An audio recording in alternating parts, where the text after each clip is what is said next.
사고는 절이 그렇게 많지는 않아요. 독송하는 이야기가 좀 많죠. 그래도 이제 안 하다 하면 되게 많은 안 하다 하면 되게 3권, 4권, 5권, 6권도 절이 많아 보이는데 9권에 비하면 이제 나중에 이렇게 여러분들 참법을 해보면 아는데 이렇게 7권 후반부터 갑자기 절이 늘어나는데 8권은 야 이렇게 많이 하나? 근데 9권 가면 내가 괜히 했다 이러면서 이제 9권 한 350배 정도 되는데 체감상 500배, 1000배 하는 듯한 느낌이 나요.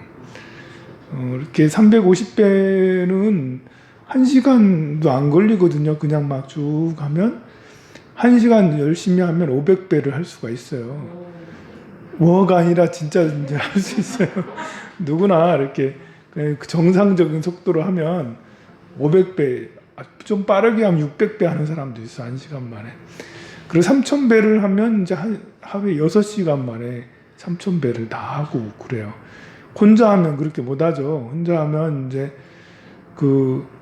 하면 할수록 너무 힘들어가지고 쉬었다 하고 또 하고 100배 하고 쉬었다, 30배 하고 쉬었다 뭐 해가지고 3000배 하면 하루 종일 걸리고 막 그러는데 여러 사람하고 같이 하면 빨리 하게 되고 같이 하는 힘이 있으니까 금방 하게 되는데 그리고 350배는 절을 하던 사람들한테는 그렇게 어려운 양은 아닌데 참법은 독송하고 절하고 독송하고 절하고 보니까 체감상 한 500배 이상은 하는 듯한 느낌이 막 나고 그래요.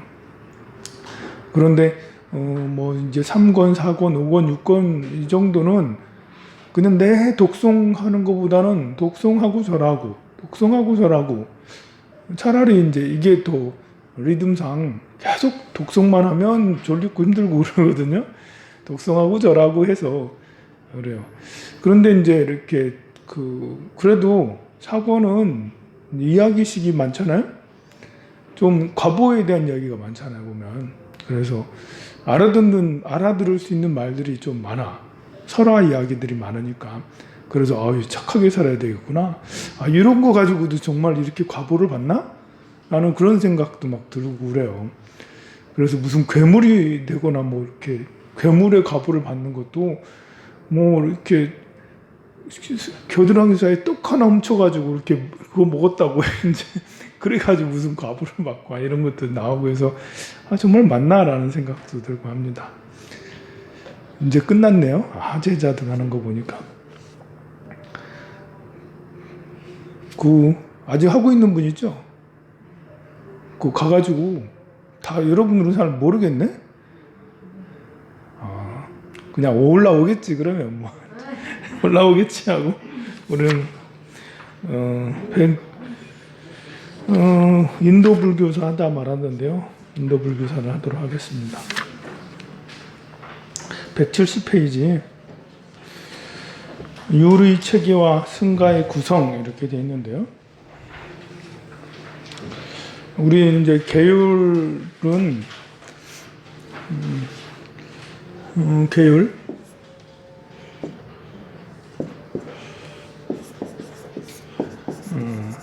기본적인 계율은 5개, 또 3위 10개, 3위들이 지키는 3위 10개, 비구 250개, 뭐 또 그리고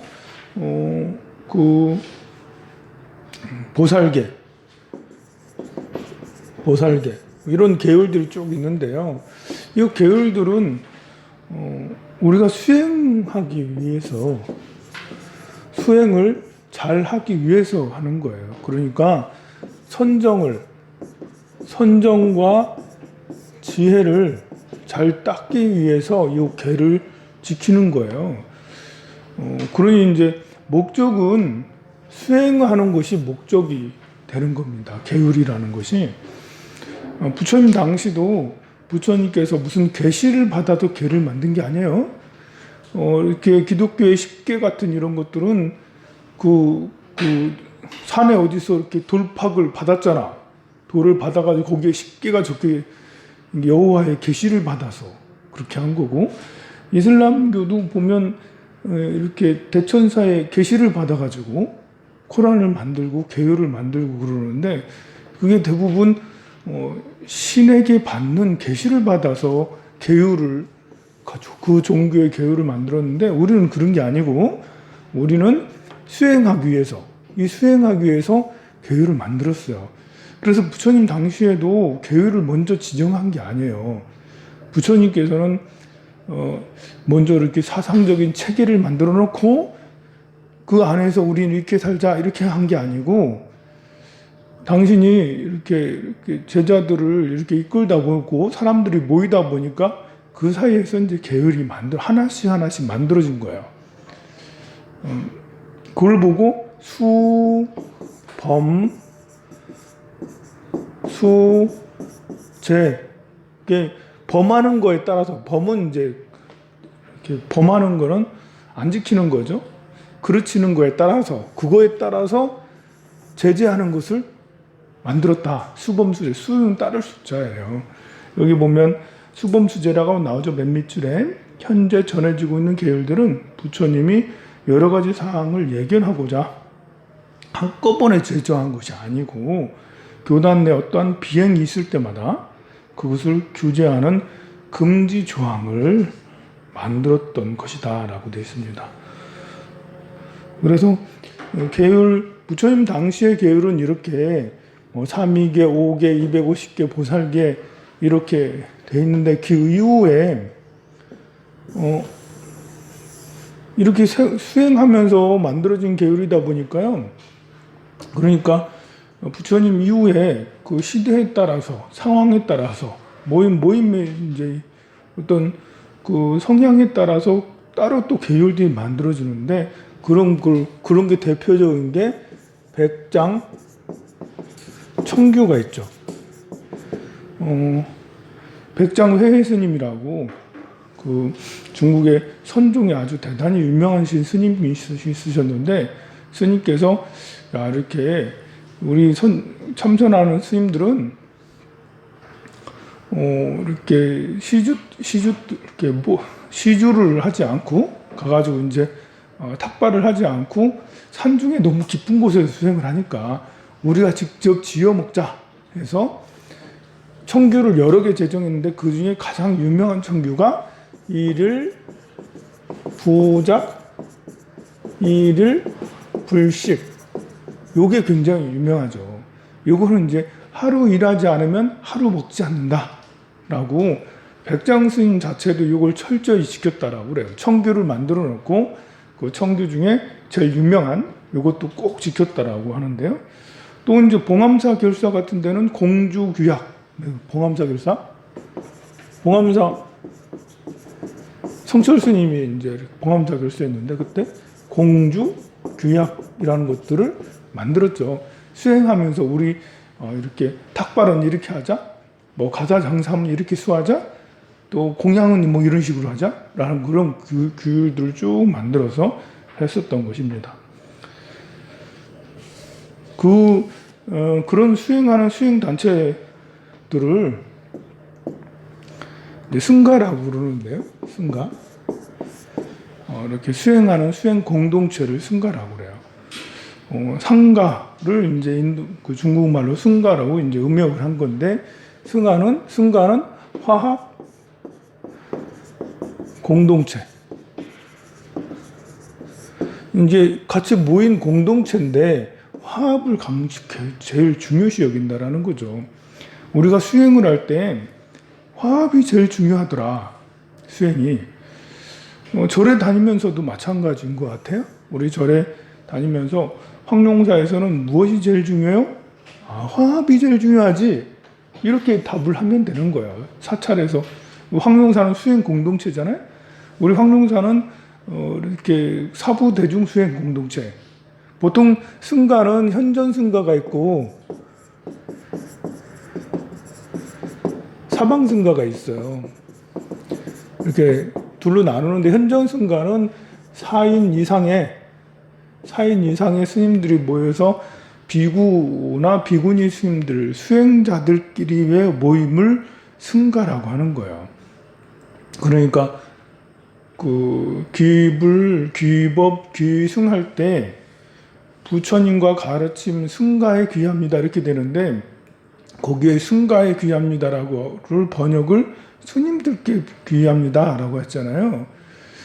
거기에 대해서 이제 많은 사람들이 좀 싫다, 마음에 안 든다라고도 하는데 승가의 여러 가지 의미 중에 현전 승가는 사실 4인 이상의 스님들이니까 틀린 번역이라고 할 수는 없죠. 그래서 요거는 현전 승가는 스님들 모두 4인 이상의 스님들 열심히 수행하는 스님들 말하고 사방 승가는 이 현전 승가를 포함해서 절에 있는 모든 상주물까지 물건까지 이렇게 신도들뿐만 아니라 절에 냉장고, 가구, 부처님 불사, 땅, 이렇게 건물 이런 모든 것까지 사방승가라고 막 그렇게 해요. 근데 우리 황룡사는 사방승가에 가깝죠. 스님들보다는 이제 스님들은 3명 살고 나머지는 신도들하고 그리고 이제 절이 있고 땅이 있고 그러니까요. 우리 황룡사가 황룡사를 규정할 때 수행 공동체다. 수행하는 수행 공동체라는 그 생각하면 되는 거예요. 황룡사는 뭐 하는 곳이냐? 수행 공동체지. 그러면 황룡사에서 제일 중요한 것은 화합이다. 라고. 우리는 화합을 어떻게 이루어야 되냐? 이 화합의 목표가 있죠. 어떤 목표를 가지고 화합을 하냐? 이제 화합은 화합인데 우리는 돈 많이 버는 걸 목표로 하는 화합이 아니죠. 우리는 수행 공동체처럼 깨달음을 위해서 화합을 하는 거죠. 우리가 위없는 깨달음, 안욕따라 삼백삼벌이 깨달음이 목표예요. 이거 혼자 깨닫는 게 아니죠. 자타일시, 자타.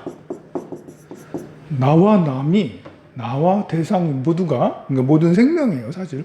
자타라는 것이 사람뿐만 아니라 나와 대상이니까요. 모든 생명을 말하는 거예요. 모든 생명들이 깨달음을 얻는 걸 목표로 화합을 하는 거죠. 우리가 돈 많이 벌고 아니면 우리는 서로 행복해야 돼? 아니면 이렇게 살아가기 위한 화합 이런 게 아니고 뚜렷한 목표가 있어요. 깨달음을 나와 남을 모두 다 깨닫게 하는 깨닫게 하기 위해서 모인 화합 공동체라는 거예요. 근데 화합이라는 게 사실 쉬운 게 아니죠. 이 화합이라는 게 사람들의 개성들이 다 있기 때문에 사람들의 마음에는 108가지 번뇌가 있어요. 108번뇌가 있어요. 이 108번뇌는 욕망을 근거로 하는 108번뇌가 있고 또 본성을 근거로 하는 108번뇌도 있겠죠. 그리고 원력을 욕망이나 원력이랑 비슷한데 근거로 하는 108번뇌도 있죠. 어떤 교양이 잘 이루어진 또 지식과 교양이 잘 이루어진 그런 108번뇌도 있겠는데 그런데 욕망을 근본으로 한 108번뇌는 이런 거는 이제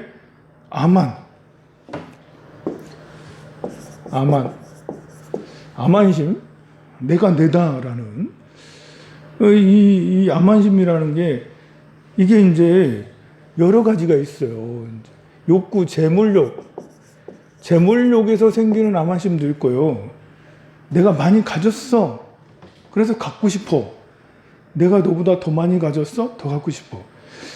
그 육체에 대한 것도 마찬가지죠. 내가 더 건강하니까 더 건강한 걸 가진 거야. 그래서 건강하지 못한 사람을 무시하거나 이럴 수 있고, 내가 남자니까 여성들을 무시해. 내가 더 힘이 세고 이러니까요. 그래서 재물에 대한 아만이 있고, 명예욕, 위치에 대한 그 위치나 관심에 대한 내가 어느 상태, 나는 주지야, 나는 신도야. 그리고 또 이렇게 나는 이렇게 누구를 인정받고 싶어. 나는 인정 욕구가 다 명예에 관계돼요. 이게 이제 성취가 이 재물이나 명예욕 이런 것들이 제대로 관리가 안 된 사람, 그러니까 이제 정상적으로 잘 성장하지 않은 사람들이 굉장히 많거든요. 그 말은 이제 어렸을 때 차별을 많이 받거나 아니면 욕구가 충족이 안 됐거나 이래 되면 이제 그러면 재물에 대한 애착이 굉장히 클 수 있고 인정받고 싶은 그분 욕구가 굉장히 크죠. 그 자기 상실을 겪은 사람들이 이런 명예욕이나 재물 이런 것들이 비정상적인 경우가 많아요. 보면 같이 나누는 걸 잘 하지는 못해. 화합이 잘 안 돼. 자기밖에 몰라. 그리고 그 착한 사람들도 이런 사람이 굉장히 많은데요. 문제는 이제 착한 사람들이든 어떤 사람들이든 자기가 무슨 문제 있는지 모르는 거야. 자기가 이런 암환이 얼마나 센지를 잘 자각하지 못하면 그러면 제가 아무리 글을 많이 쓰고 여러분들한테 강의를 계속해도 내를 보고 얘기하는지 모르는 거지. 그래서 고쳐지질 않아. 근데 이런 분들이 이렇게 서로 모여 살면 또 사람에 따라서는 내 편, 네 편을 가르는 사람도 있거든요. 내 편이었으면 좋겠다. 너는 내 사람이야. 너는 다른 사람이야. 내가 미워하는 사람이야. 좋아하는 이런 걸 많이 가리기도 하고 그래요. 그래서 이런 공동체에서는 스님들도 똑같아요. 여러분들뿐만 아니라 제가자뿐만 아니라 스님들도 이런 이제 암환심, 욕망이 근거된 108번뇌를 가진 스님들도 굉장히 많아요. 저도 역시 여기에 어떤 부분이 있겠죠. 저는 대체로 화합을 하기 위해서 노력을 하겠지만 암환심을 내세우지 않으려고 노력하겠지만 저도 어떤 부분은 분명히 있단 말입니다. 그것이 좀 높은 부분이 있고 제가 한 60, 50 정도라면 이 정도 지수가 한 50이라면 어떤 사람은 80인 경우도 있고 어떤 사람은 90인 경우도 있죠. 저보다 이제 떨어지는 사람도 있어요. 여러분들 중에는 저보다 이런 그 욕망의 어떤 지수, 욕망을 표현하는 내세우는 이런 것들이 훨씬 저보다도 이제 잘 다뤄져서 저는 50이라면 여러분들은 30일 수도 있겠죠. 20일 수도 있고. 그런데 이런 가진 사람들이 다 여기서 함께 수행 공동체라고 모여서 산다고요. 그러니까 이제 구설이 많고 부처님이 화합을 제일 중요시 여긴다 라는 말은 어려우니까 승가는 화합 공동체다라는 것은 화합이 이루기 어렵다. 그래서 우리가 깨달음을 이뤄 나가는데도 이렇게 깨달음을 이뤄 나가는 이런 거 이제 승가는 깨달음을 향해 나가는데요. 깨달음을 향해 나가는 길은 멀고도 험하죠. 점차로 해서 성장을 해야 되는 거잖아요. 여기 지금의 나라면 여기가 이제 불타잖아요. 깨달음.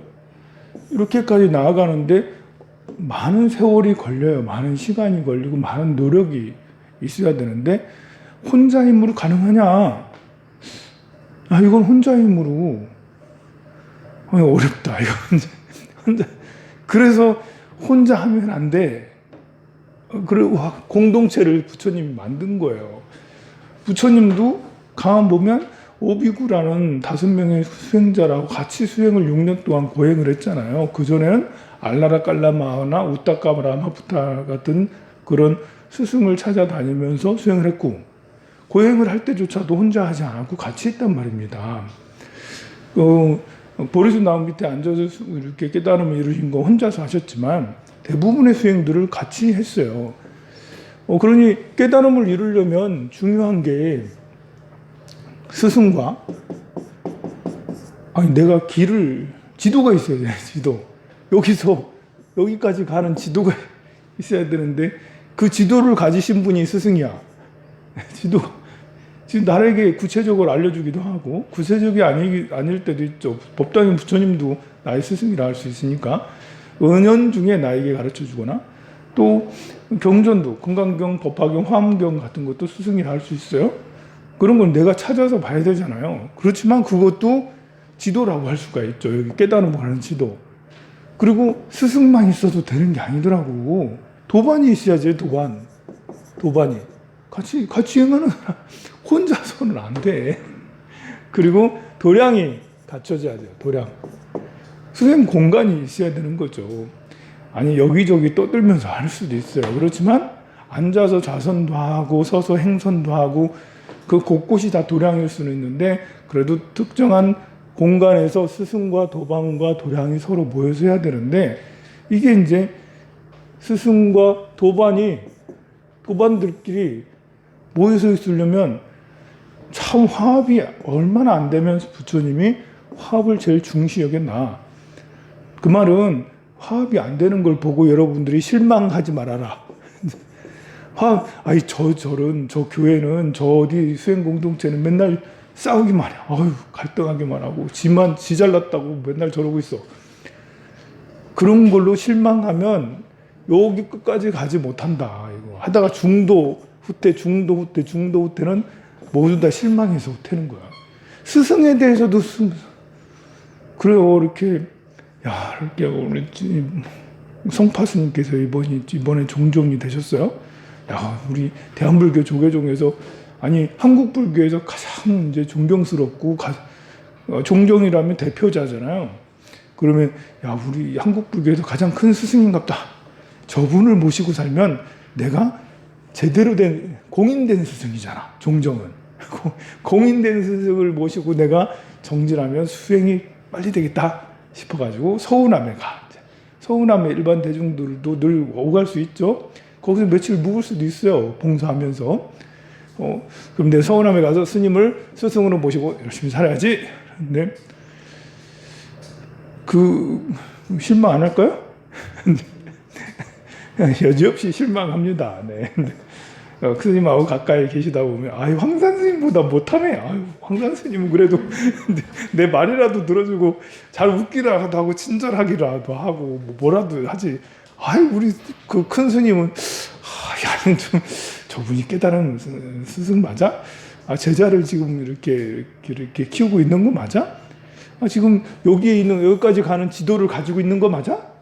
이러면서 별의별 의심을 다 하죠. 스님이 화를 내는 스님들도 많이 있거든요. 화를 내면 저는 저 스님 아닌 것 같아. 실망은 금방 하죠. 도반들도 마찬가지예요. 공부하는 도반이면 나보다 다 인격이 다 좋은 줄 알고 착각하지 마세요. 그냥 도반은 이렇게 같은 목표를 가지고 깨달음을 향해서 아니면 또 이렇게 황룡사 같은 이런 사찰들은 대중포교당이다 보니까 깨달음을 목표로 하지 않는 분도 많아요. 그냥 마음이 힘들어서 오신 분도 많아요. 그냥 공부하고 싶어서 오는 사람도 있고요. 또 기도하고 싶어서 오는 사람도 있고요. 그냥 정말 힘들어서 오는 사람들도 있어요. 그래서 종류가 아주 다양하죠. 그렇게 다양하면 다양할수록 이렇게 사람들의 성격, 성향의 층이 다양하죠. 저질도 있고 고급도 있고 저질스럽다고 해서 성격이 저질스럽다고 해서 나쁘다는 게 아니에요. 잘 화내고 시기 질투하고 억지 쓰고 막 남을 무시하고 이런 것들을 말하는 거예요. 그런 사람이 정권을 쥘 수도 있어요. 사찰에서의 정권은 어떤 사람이 정권을 잡냐면 그냥 계속 버티는 사람이 정권을 잡아요. 우기고 계속 끝까지 계속 매일 나와서 공양간 봉사하고 법당 봉사하고 계속 버티면 돼. 어떤 일이 있어도 이렇게 실망을 하더라도 꾹 참고 또 가서 공양간에서 뭐 하고 또 법당에서 또 뭐 하고 하루도 빠지지 않고 열심히 나와서 하면 그분이 권력자가 돼요. 그게 오래되면 1년이 되고 2년이 되고 3년이 되면 인격하고 관계없어요. 인격하고 진짜 관계없습니다. 그래 되면 이제 이 권력자가 이제 이렇게 참 후덕하고 이렇게 선하고 이렇게 하면 얼마나 좋겠습니까만 사실 그러기가 쉽지가 않아요. 왜냐하면 그 어떠한 일이 실망을 해도 꾹 참고 계속해서 있을 수 있다는 건 독하기도 하다는 거거든. 계속 꾸준할 수 있다는. 그래서 참 어렵습니다. 이렇게. 근데 그분이 후덕하면 많은 분들이 그분으로 인해서 또 발심을 하고 절이 정말 좋구나 해서 많이 다니기도 하는데 사실 이렇게 그렇지 않고 이렇게 자기 기분파대로 이제 이렇게 하시는 분이 있으면 참 주변의 사람들이 상처를 많이 받아 실망을 많이 해요. 절에 왔다 황산 스님 좋다는 소문 듣고 와가지고 좀 공부 좀 해보고 봉사 좀 해볼라 했더니 아니더라. 스님도 그냥 보니까 별로고, 여기, 이 사람 때문에 안 다녀. 뭐 이런 식으로 이렇게 되는 경우가 많아요. 이거는 원리가 그래요. 부처님께서도 화합을 제일 중시 여겼어요. 왜냐하면 모임의 속성이 그래요. 우리가 이익단체가 아니고, 우리는, 이렇게 공익을 추구하는, 그러니까, 여기에는 어떤 여러분들이 돈을 받아가는 게 아니잖아요. 그러니까 순수한 마음으로 와요. 그래서 회사나 이런 데는 이제 돈 때문이라도 사장님 말씀을 잘 들어야 되지만 이런 데는 그런 게 아니라고요. 그러니까 이제 여기에서는 성향이, 이 화합 공동체, 수행 공동체는 다를 수가 있어요. 그런 걸 인정을 해야 돼요. 일단은. 인정한다고 해서 그걸 용인하고 그냥 두라는 건 아닙니다. 어디 가나 황룡사뿐만 아니라 다른 수행 공동체도 반드시 사람을 실망하게 하는 그런 권력자들이 반드시 있다. 그게 스님이 될 수도 있고요. 스님이 되면 정말 폭탄이죠. 그럼 거긴 잘 안 가. 우리 대한불교 조계종을 비롯한 한국 불교의 스님들이 폭탄이 많아요. 잘 생각해 봅시다. 우리 종단의 이제 주지 스님들, 조계종의 이제 유명사찰 주지뿐만 아니라 다른 종단의 주지 스님들 대체로 연세가 평균 60에서 65세예요. 이제 대체로 60 전후에 된 스님들이 주지를 하고 있어요. 좀 젊으면 55세. 젊으면 55세 이하로 주지는 몇 프로 안 돼. 65세 이후로 스님들도 많아요. 그러니까 60에서 65세가 더 많은 거야, 사실은. 거의 대부분 층을 이루고 있어요. 자, 우리나라에서 이제 이 나이에 계신 분들이 어떤 성향을 가진 줄 알죠? 자, 이 사람들은 50년대 출신, 50년대에서 60년대 초, 50년대에서 60년대 초에, 이렇게 태생 사람들이 여성도 아니고, 남자면 대체로 가부장적이라고요. 또 군대적이라고, 군대. 이제 군문화적이에요. 가부장적인데다가 이제 군대 문화에 다 익숙해져 있고, 절에 또 이렇게 권위주의 있잖아요. 권위주의. 절이란 곳은 다 여러 사람들이 모여 살기 때문에 이 권위적인 것을 많이 담고 있어요. 이게 여러분들이 스님들 하면 자비로운 줄 알지만 이렇게 실제로 스님들 생활을 하다 보면 자비랑 별 관계가 없어요. 어쨌든 우리 단체에서 잘 살아내야 돼. 그래서 단체에서 잘 살아내는데 권위적인 이런 것과 어떤 군대적인 그런 속성, 이렇게 강압적인, 또 이렇게 위아래 나눠서 난 어른이다라는 이런 것까지 해서 50년대에서 60년대 초의 사람들의 그야말로 꼰대들을 다 모은 것이 여기다. 그래서 우리 스님들이 폭탄인 경우 굉장히 많아요. 나는 열심히 수행하러 이렇게 스승을 찾아서 황룡사를 왔다, 뭐 해남사를 간다, 문수사를 간다 이렇게 갔어요. 그래서 스님 따라서 공부 많이 해봐야지 했는데 이런 거야. 이런 거야 이제. 이래가지고 이렇게 다시 저를 찾지 않거나 떠나는 사람들이 정말 많아요. 젊은 스님이 다 옳은 건 아니지만 예전에 범국 스님 같은 경우, 범국 스님은 나보다 더 어리거든요. 나보다 늦게 출가하고 지금 돌아가셔가지고 좀 그렇긴 한데, 범국 스님 같은 경우는 이제 굉장히 이렇게 젊고 또 아는 것도 많고 원력이 굉장히 컸어요. 그리고 사람들을 지도하려는 지도 욕구가 굉장히 컸어요. 교육시키려는 욕구. 그래서 그런 스님은 젊어도 사람들이 많이 따르고 제대로 잘 탁탁탁 가르쳐주고 하니까 굉장히 존경도 받고 그렇게 했었어요.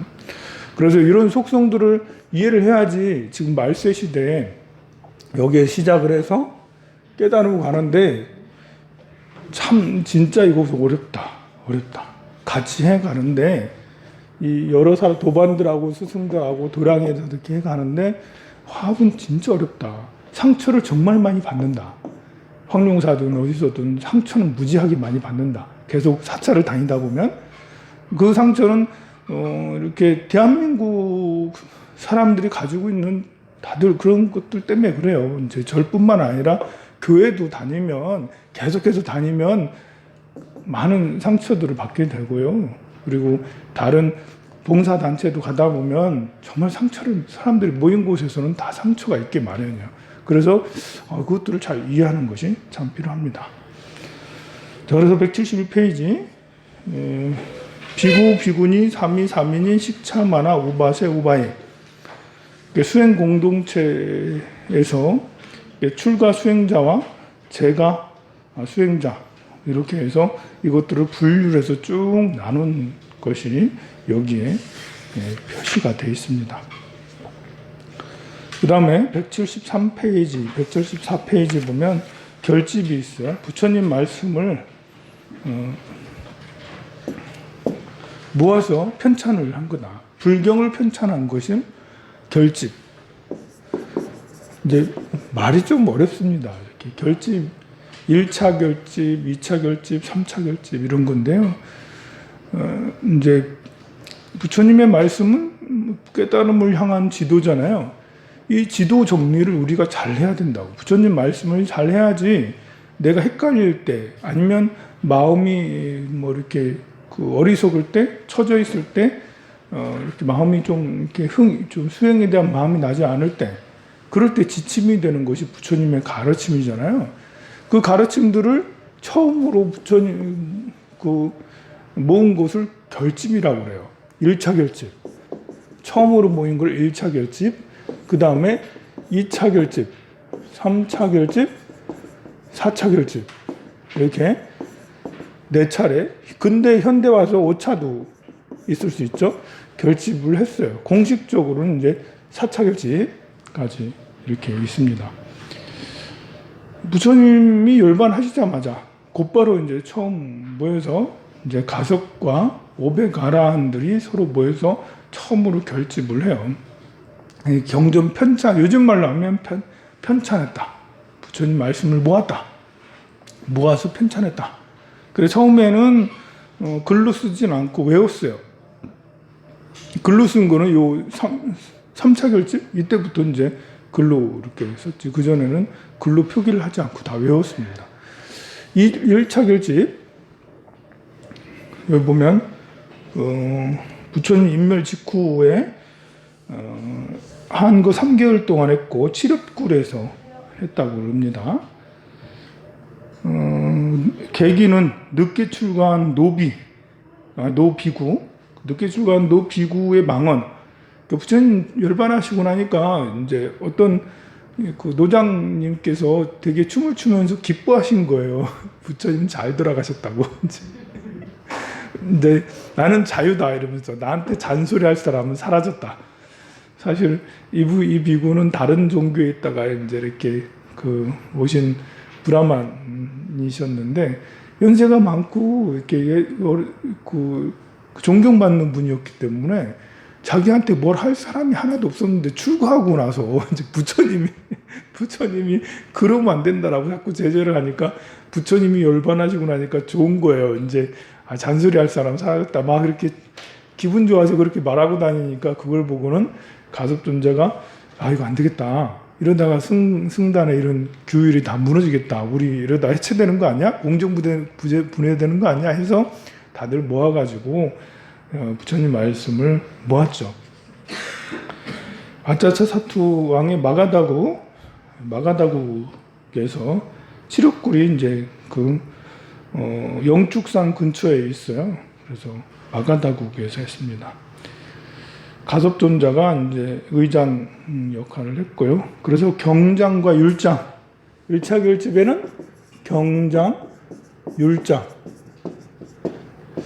부처님 말씀 한 것과 계율에 대해서 이렇게 결집을 했어요. 2차 결집은 부처님 열반 한 100년 정도 지나서 이제 부처님 당시에 살아계셨던 분들이 다 돌아가시고 난 다음에요. 그러니까 이 부처님 당시에 이렇게 1세대가 지나고 2세대라고 그 다음 세대라고 할 수가 있겠죠. 한 이제 60년에서 100년 정도 지나면 문화가 참 지금은 정말 많이 바뀌지만 옛날에도 문화가 바뀐다고요. 그때도 이렇게 그 도시 문화가, 그러니까 도시 국가에서 봉건 국가로 마가다국이 점차로 성장을 해서 그 일대를 통합을 해 나가는 과정이었단 말입니다. 그래서 부처님 당시에서는 16개의 나라가 됐는데 그 이후로 코살라국도 망하고 여러 나라가 망하고 한 나라로 점점 나라가 커지죠.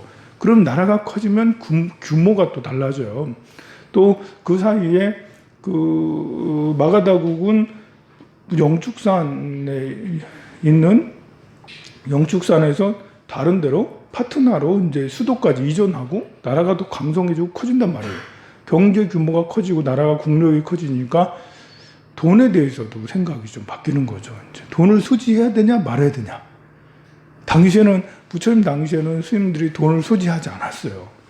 또 12시가 딱 오후 불식이니까 12시 넘으면 먹지 말아야 되거든요.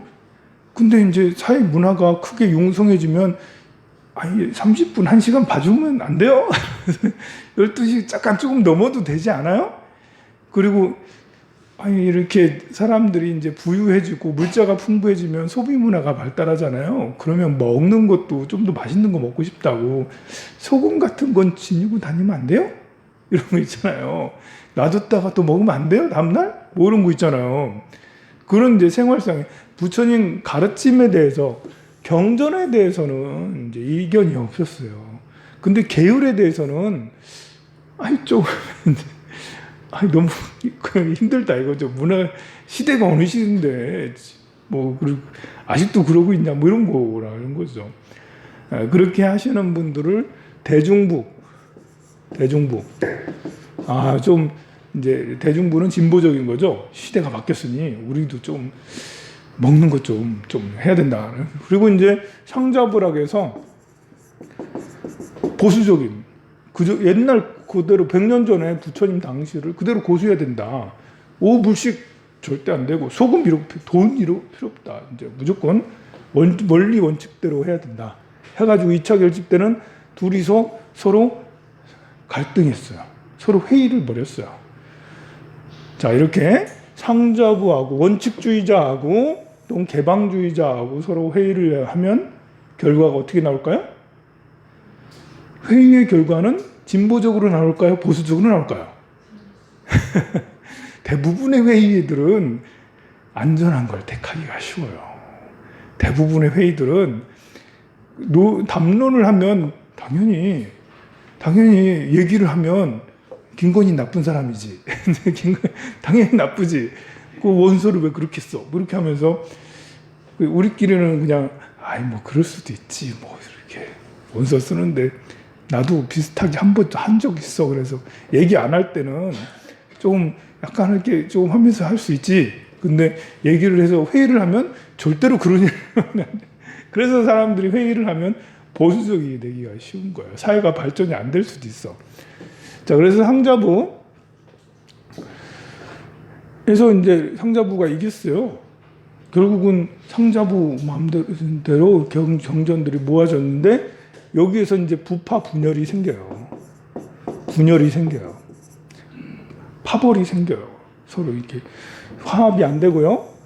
떨어져 나가죠. 이게 떨어져 나가는 거는 꼭 화합이 안 됐다라는 것보다도 인구가 많아지니까 불교가 더 융성해지고 번성해지니까 인구가 많아지면 생각이 비슷한 사람끼리 모이고 그 사찰 위주로 모이고 그 사찰은 그절 큰 스님의 방향대로 움직이는 거잖아요. 그러니까 부파 분열은 당연히 있을 수밖에 없어요. 이걸 뭐 분열이라기보다는 나는 확장이라고 하고 싶다.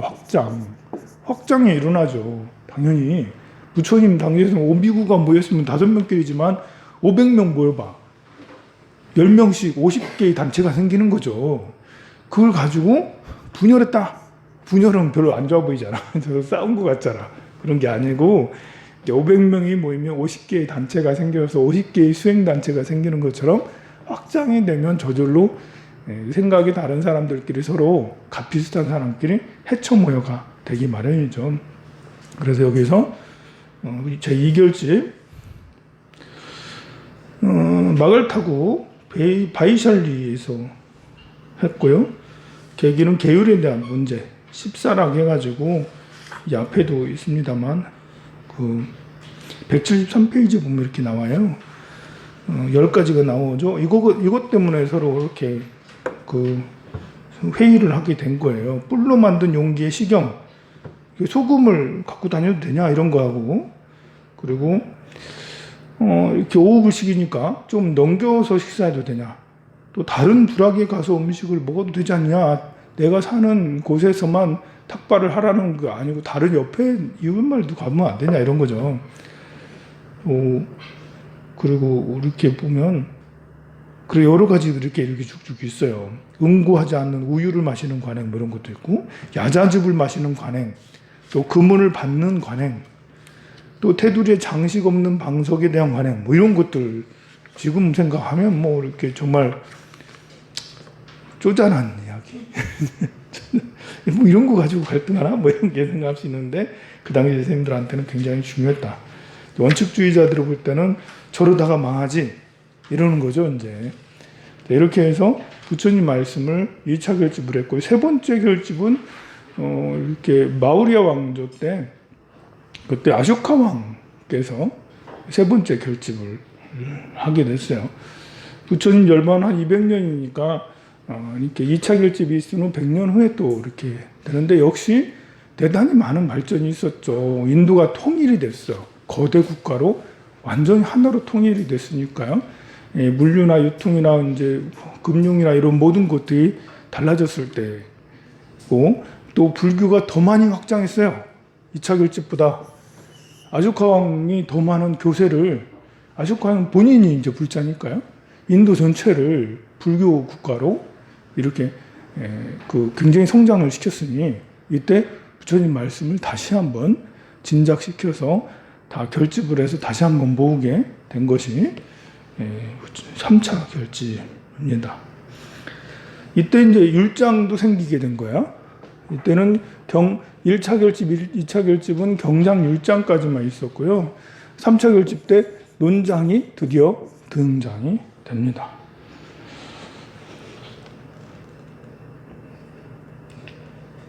여기까지 다 외웠던가 그래요. 4차 결집 때는 이제 글씨로 써가지고 이렇게 인각을 했다라고 그래요.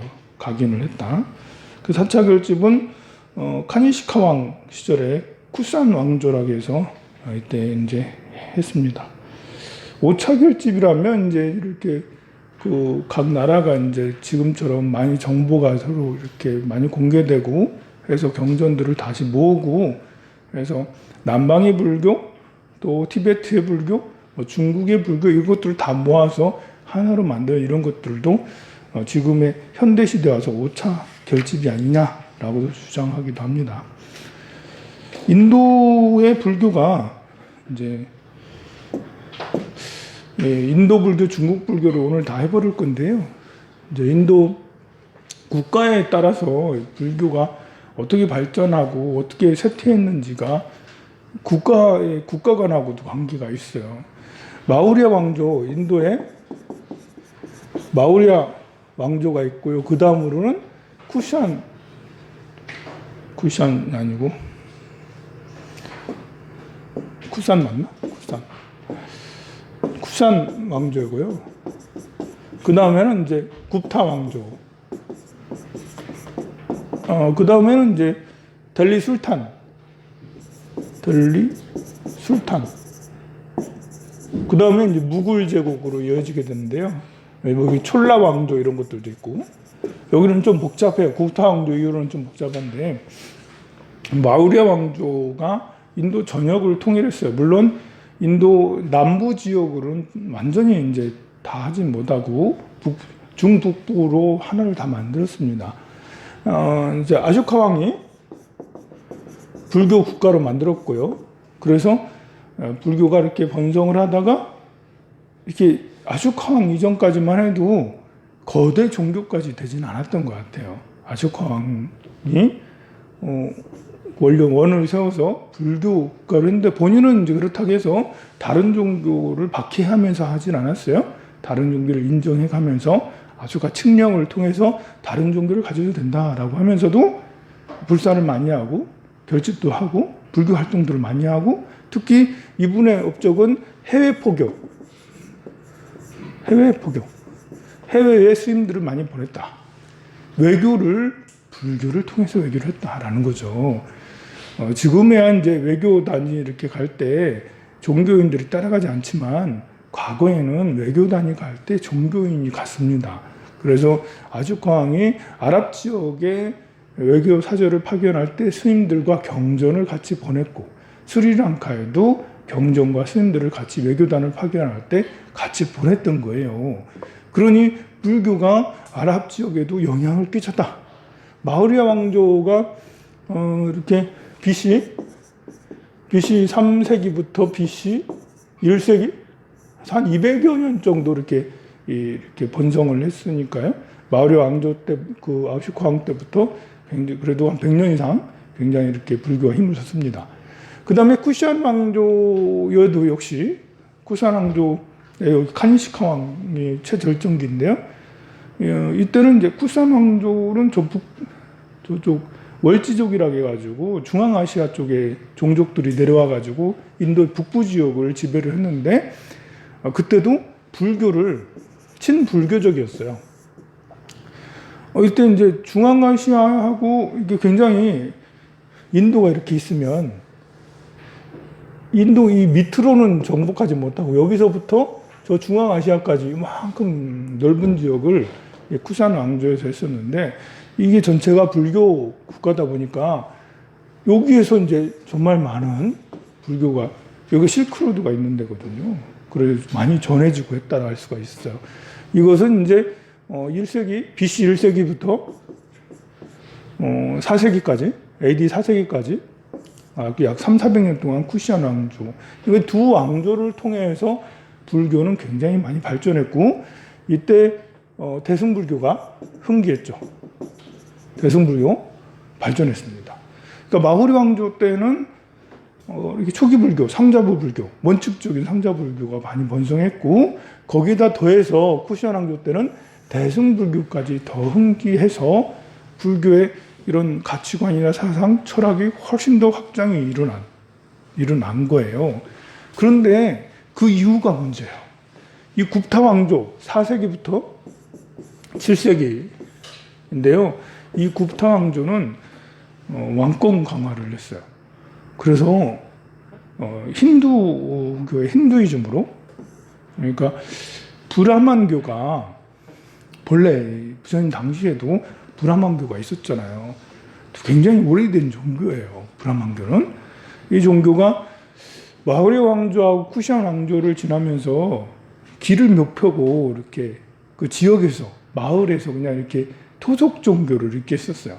그러나 토속 종교로 있다 하더라도 불교가 굉장히 해학적이잖아요. 철학적이라고 교리적이라고 굉장히 논리적이고 합리적이잖아요. 그러니까 교학이 굉장히 발달했는데 사실 민중들은 뭐 공관사상, 사리자야, 색즉시공, 공즉시색 이런 말 관심 없잖아 사실. 좀 약 철학적인 세계에 관심 있는 사람이나 색이고 공이요, 공이고 일체가 유심조 이렇게 하는 거지. 보통 민중들은 농사짓기도 바쁜데 그래서 민중에서는 그 무속 같은 이런 것들이 아직도 계속 행행하고 있었는데 불교가 이제 굉장히 교리적으로 해박해지면서 힌두 바라문교가 힌두교로 성장을 하게 되는데 거기에 교리까지 갖춰지게 되는 거예요. 불교의 교리가 힌두교의 영향을, 바라문교의 영향을 줘서 힌두교가 되고 그것이 굽타 왕조가 되면서 힌두교의 전성시대, 힌두교의 전성시대가 됐죠. 이때 만들어진 하나씩 추가된 힌두이즘, 힌두 철학들이 굽타 왕조 때 완성이 되게 됩니다. 그리고 이것은 왕권 강화로 크게 활약이 되죠. 불교는 사실 평등을 주장을 해요. 왕권 강화에 그렇게 사실은 그 불교가 최적은 아니에요. 왜냐하면 스님들은 왕보다 더 출가를 했잖아요. 부모 형제를 버리고 집과 고향을 버리고 떠돌아요. 여기서 수행했다 저기서 수행했다. 그리고 스님들은 왕에게도 인사도 잘 안 해. 안 들어 말을. 그렇게 더 중요한 깨달음을 향해서 자기 가치관 이상을 향해서 전진해 나가는 게 출가자라고. 근데 이제 이렇게 왕권 강화를 하려니까 이제 내 말을 들어야 되는데 절이 잘 안 듣네? 뭐 이런 거 있잖아요. 쿠산왕조에서는 굽타 왕조에서는 이제 힌두교의 그런 것들을 더 성장을 시키면서 왕권을 더 강화를 시키게 됩니다. 아무래도 신을 믿으면 사람들이 뭐라고 해야 되나? 더 순종적이 된다고 해야 되나? 불교인들은 그렇게 순종적이지 않아요. 부처님의 가르침이 자기 자신을 개발하는 거잖아요. 그런데 뭐 이렇게 비신의 신을 믿고 뭐 이렇게 브라హ్మణ 신을 믿고 그런 신들을 믿으면 특히 기독교가 성장한 것도 그래요. 기독교가 이렇게 유럽에서 그렇게 성장한 이유도 로마 교황청에서 기독교를 공인한 이유도 로마가 어떻게 하면 더 오래 번성할까? 왕권이 어떻게 더 유지되고 강화될까? 그래서 여러 종교들을 이렇게 하다가 기독교를 채택을 한 거죠, 이제. 그래서 황제가 기독교인이 아니었는데도 불구하고 이제 연구 프로젝트를 줬지, 이제 이렇게 사람들한테, 그 학자들한테 어느 종교를 가져야지 우리 로마가 영원할 거냐 했더니 굉장히 여러 종교를 연구해 본 결과 그 당시에 변방에 있던 기독교, 그 당시에 기독교는 로마에게 굉장히 편매를 당하고 어쨌든 당하고 있었어요. 굉장히 이렇게 정부에 의해서 협박을 많이 당하고 겁박을 많이 당하고 이렇게 편매를 많이 당하고 있었는데요. 그 연구 결과를 통해서 그때부터 이제 기독교를 공인했는데요. 근데 결과적으로 이제 교황이 더 커져서 좀 다른 결과가 일어났지만, 그래서 이제 서구의 제국주의 시대도 기독교는 많이 이용했죠. 선교사를 파견하고 종교를 파견하고 그리고 이제 거기 가서 이제 그 노예들을 많이 만들고 땅을 더 넓히고 해서 다른 나라들을 침공할 때 문화적으로 이렇게 문화식 민지를 만드는데 종교를 먼저 파견하는 이런 것도 많이 하고 그랬으니까요. 결국 남미 여러 나라, 아프리카의 많은 나라, 이런 나라들도 기독교인들이 굉장히 많은데요. 아직도 이렇게 이제 그 서구의 문화적 식민지에서 벗어나지 못하고 한 것도 이 정치적인 뿐만 아니라 종교 같이 겸했기 때문이라 할 수가 있어요. 근데 불교는 사실 왕권 강화라고 하기에는 좀 왕권 강화적 측면도 있긴 있어요. 그런데 신을 따르는 것보다는 덜해요. 자, 굽타 왕조는 힌두교를 하면서 이때부터 불교가 이제 찬밥 신체가 되는 거예요. 그러면 전국적으로 힌두 사상은 이제 모든 사물에 신이 깃들어 있다 생각하면 돼요. 그래서 우리 무속처럼 신이 다 깃들어 있어요. 불교가 변질되는 거죠.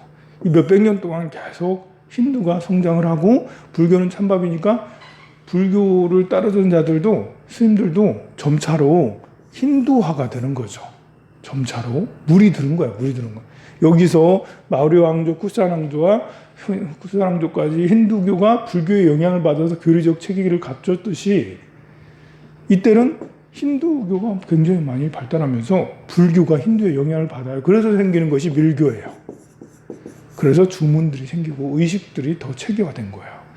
이게 힌두가 이제 이렇게 무속이라는 게 신에게 제사를 지내는 거잖아요. 제사 의식이 발달하는 거예요.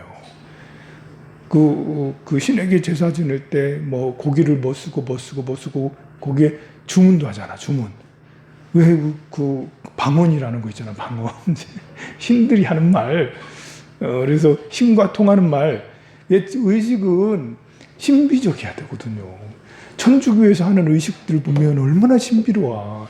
절에서 하는 그 정구 엎지는 이거하고 달라. 거기는 오르간 파이프를 써가면서 그 건축물, 성당 건축물뿐만 아니라 거기서 하는 의식들도 굉장히 이렇게 사람을 압도하는 게 있어요. 장엄하게. 그렇게 하는 것은 사람들이 이제 그 나는 자꾸 신들의 세계에 들어가게 하는 그런 의미가 있죠. 그리고 여기서도 의식이 많이 발달되게 되는데 거기에 의식에 신비적 언어를 많이 쓴다는 거예요. 이제 주문어를 많이 쓰는 거예요. 아직도 그 미사를 한글로 보겠지만 옛날에는 라틴어에서 벗어날 수가 없어요. 지금의 이슬람은 아직도 이슬람어를 그 코란을 다른 나라로 번역해서 그렇게 그 각국에서 그걸 하지 않아요. 아직도 거기서는 의식을 코란 그대로 원래 원어 그대로 한다고요. 그것은 여러 가지가 의미가 있는데 종교적인 또 신앙 강제 복종이라고 해야 되나? 뭐 이렇게 끌어당길 수밖에 없는 이런 게 있어요. 자, 여기에서도 이 힌두교는 의식을 많이 하는데 거기에 주문을 많이 씁니다. 그것이 불교의 영향을 받아요. 우리 옴마니 밤메움, 오마모카 바이로차나 마하무드라 많이 파드마 이런 대부분의 주문들이 힌두의 의식에서 영향을 받죠. 천수경에 나무라다나드라야 나마갈야 바로게세 바르고 이것들도 역시 마찬가지로 받아요. 그런데 받았다고 해서 그 힌두교냐라고 할 게 아니라 영향을 받아서 그런 것을 수행으로 승화시켰다라는 거예요. 그래서 수행할 때 숨을 들이쉬고 숨을 내쉬고 무명행식, 유깁촉, 수액지, 쇠도 이런 걸 관찰하는 그런 수행은 사라지고 그거 말고 엄마니 밤매 이런 수행들이 하게 됐는데 그래도 이렇게 그것이 훨씬 어쩌면 더 이제 수행이 발전한 거예요. 왜냐하면 내가 수행을 해 가는데 집중적으로 사마타와 위파사나를 행하는데 훨씬 더 효과적이라는 것이 주문을 외우고 만트라를 외우는 것이 오마무카 바이로차 마한드문다 만파드 이렇게 하는 것이 훨씬 더 이렇게 그 정견, 정사유, 정어, 정업, 정명 이렇게 하는 것보다 훨씬 더 고성제, 집성제, 멸성제, 도성 이런 것들을 하는 것보다도 훨씬 더 이렇게 집중적으로 하기가 더 좋아졌다라는 거예요. 그래서 영향을 받았지만 밀교의 이런 주문 수행은 우리 불교의 고유한 또 발전의 영역으로 봐야 되는 거죠. 자, 그리고 그 이후에 술탄들 인도가 아픔이 큽니다. 이제 인도도 그렇고 중국도 그렇고요. 본인들이 자기네 나라에서 자생해서 자기네 나라를 이룬 적이 별로 없어요. 인도에 있는 대부분의 쿠산 왕조도 저 월지족에서 왔죠. 여기에 술탄들 왕조들 그 외에 무굴 제국까지 전부 다 이슬람 세력들이 인도 땅에 와가지고 왕국을 세웠던 거예요. 인도는 마우리아 왕조 말고는 영국한테 또 나중에 영국까지 지배당했잖아. 제대로 자기네가 나라를 이렇게 만들어가지고 자기네 이렇게 한 적이 거의 없어. 지금의 인디아는 이제 순수하게 이제 인도인들이 해가지고 하는 거죠. 그 전까지만 해도 고대에서나 있었다고. 중국도 비슷하잖아요. 중국은 좀 이거 보면 인도보다는 사정이 낫죠. 중국은 한나라, 진나라 한나라가 이제 본인 한족들이 했고, 당나라는 본래 이제 이세민, 이연 이런 게 본래 선비족이었거든요. 그래서 만든 거는 선비족에서 만들었지만 이제 당나라는 중국 본토적인 이런 느낌이 굉장히 강하고요. 송나라도 그렇고 원나라는 몽고죠. 그리고 청나라도 여진족이죠. 그래서 이민족의 지배를 굉장히 중국 영토도 가만 보면 대부분의 그 나라들이 저 북쪽이나 이쪽 서쪽이나 이쪽 나라들에서 내려온 이제 본인들이 오랑캐라고 하는 그 사람들이 이렇게 내려와 가지고 국가를 만든 것이 많았다는 거죠. 그런 거에 비하면 우리나라는 이제 5,000년 동안 우리나라 일제에게 딱 한 번 이제 35년 그것도 긴 것도 아니야. 이제 지금 생각하면 이제 우리한테는 길지만 역사적으로 보면 35년 그 전에는 그렇게 식민 지배를 당해 본 적이 없어요. 몽골의 간섭기는 있었어요. 몽골이 한 100여 년 동안 1200 몇 년도부터 1300 몇 년, 100여 년 동안 이제 우리 그 고려를 그 속국으로 만들었는데 그거는 이제 간섭기라고 그래요. 완전한 식민지는 아니고 우리는 부마국으로 인정을 받았던 시대였습니다. 자, 그래서 이때는 술탄들이 굽타 이 7세기부터 나중에 영국 18세기, 19세기까지 술탄들의 시대였어요. 술탄의 시대는 이슬람이었죠. 그러니 인도에 불교가 남아있겠냐고 생각을 해보세요. 우리도 조선왕조 500년 동안 겨우겨우 버텨가지고 어떻게든 버텼는데 500년을 어떻게 버텼어. 그런데 여기는 지금 몇 년이에요? 여기 쿠산왕조 4세기부터 1300년을 어떻게 버티냐고. 그래서 여기 12세기 때부터, 그리고 12세기? 800년을 버텼네요? 12세기, 700년, 800년 지나고 나서 불교가 사라진 거예요. 즉 12세기에 다른 이슬람 세력이 와가지고 전부 이제 불교를 다 없애고 개종을 다 시켰어요. 또 그 논리는 불교는 다른 종교로 개종하기 쉽다라는 논리는 이해가 가요. 우리가 지금 종교적 정체성이 나는 죽더라도 불교를 꼭 믿을 거야 이런 게 아니잖아요. 그죠? 저도 마찬가지일 거예요. 아마 여러분들이나 저나 기독교나 이슬람하고는 좀 달라요. 이 종교적 정체성이. 우리가 꼭 고수하는 이런 게 아니라고, 이렇게. 그래서 학문적으로는 이제 불교가 이제 인도에 사라진 것은 이슬람이 침공해서 무지막지하게 개종을 요구했다라고 그렇게 해서 불교가 사라졌다 하는데 그것보다는 사실 이래 오래됐다, 이거. 너무 오랫동안 박해 받아서 8세기, 9세기가 넘어가면서부터는 불교가 점점 사라지고 약해지고 해서 12세기에는 참 이게 불교인지 아니면 힌두교인지. 왜냐면 이제 점점 처음에는 5세기, 6세기까지만 해도 불교하고 힌두교는 많이 이렇게 달라요. 약간 다른 게 있었다고. 근데 7세기, 8세기가 넘어가면서 거의 비슷해지거든요.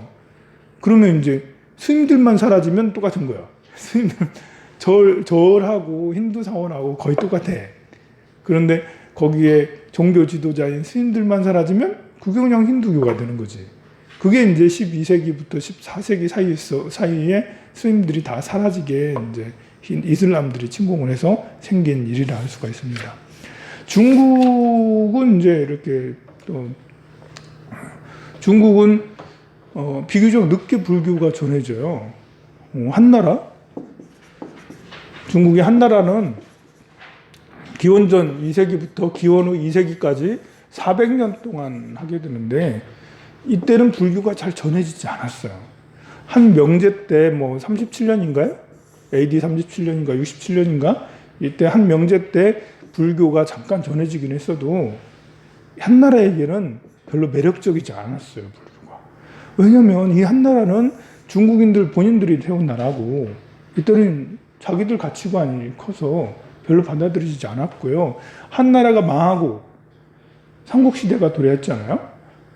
한나라 망하고 삼국시대, 유비, 관우, 조조 이때가 삼국시대예요.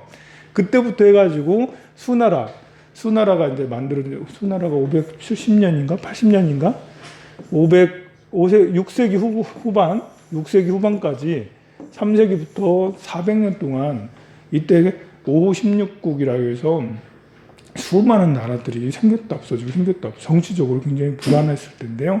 이때 실크로드를 통해서 불교가 전해졌어요.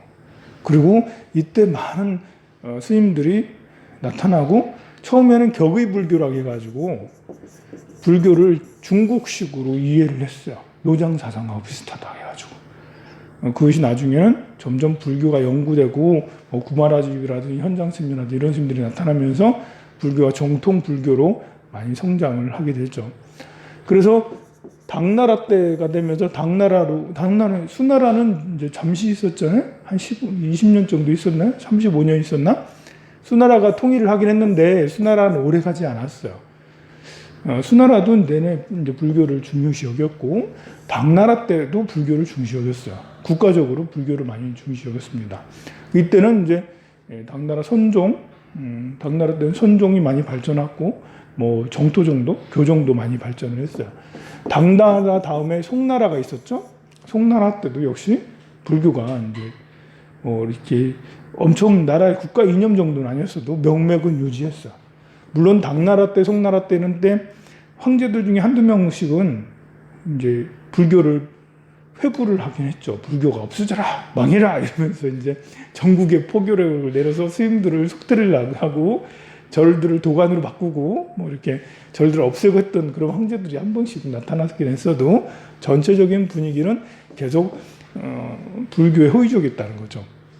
원나라는 완전히 불교 국가예요. 원나라는 몽고는 티베트 불교를 굉장히 좋아했어요. 우리나라도 몽고가 이제 원에 간섭기 때 티베트 불교가 많이 이제 수입되고 그랬죠.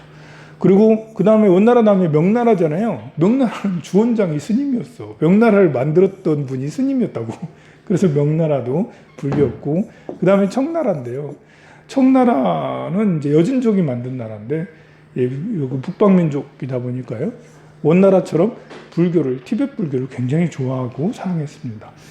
이렇게 중국은 전체적으로 당송, 원명청, 한나라 시대 이후로는 불교가 계속 이제 이렇게 했는데, 불교가 많이 발전한다고 해서 그 나라가, 그 사회가 많이 발전했냐? 이건 좀 다른 것 같긴 하고, 그거랑 다르게, 그러다 보니까 우리도 영향을 받았죠. 이제 삼국시대하고, 그리고 고려 때까지 영향을 받았고, 우리 조선시대는 이제 명나라, 청나라 이때 시대인데, 명청은 다 불교가 굉장히 강했음에도 불구하고, 우리 조선시대는 워낙 이제 성리학에 대한 이런 투철한 관념 때문에 원나라, 명나라, 청나라의 불교가 수입되지는 않았어요. 이처럼 불교사를 청나라까지, 중국 불교사까지 한 번에 확 갔네요. 더 많은 이야기가 많은데 시간 관계상 여기서 마치도록 하겠습니다. 사홍소원 하도록 하겠습니다.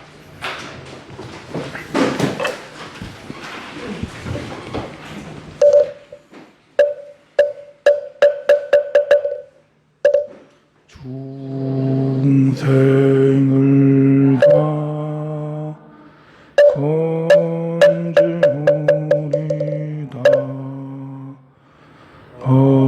번뇌를 다 끊으리다.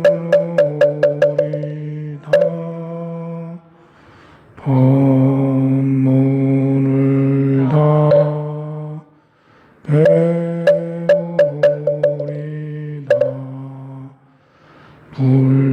불도를 다 이루리다. 다음 주는 9시에 출발할까요? 네. 9시에 출발해서 가도록 하겠습니다. 다음 주에는 좋은 여행이 됩시다. 성불하세요.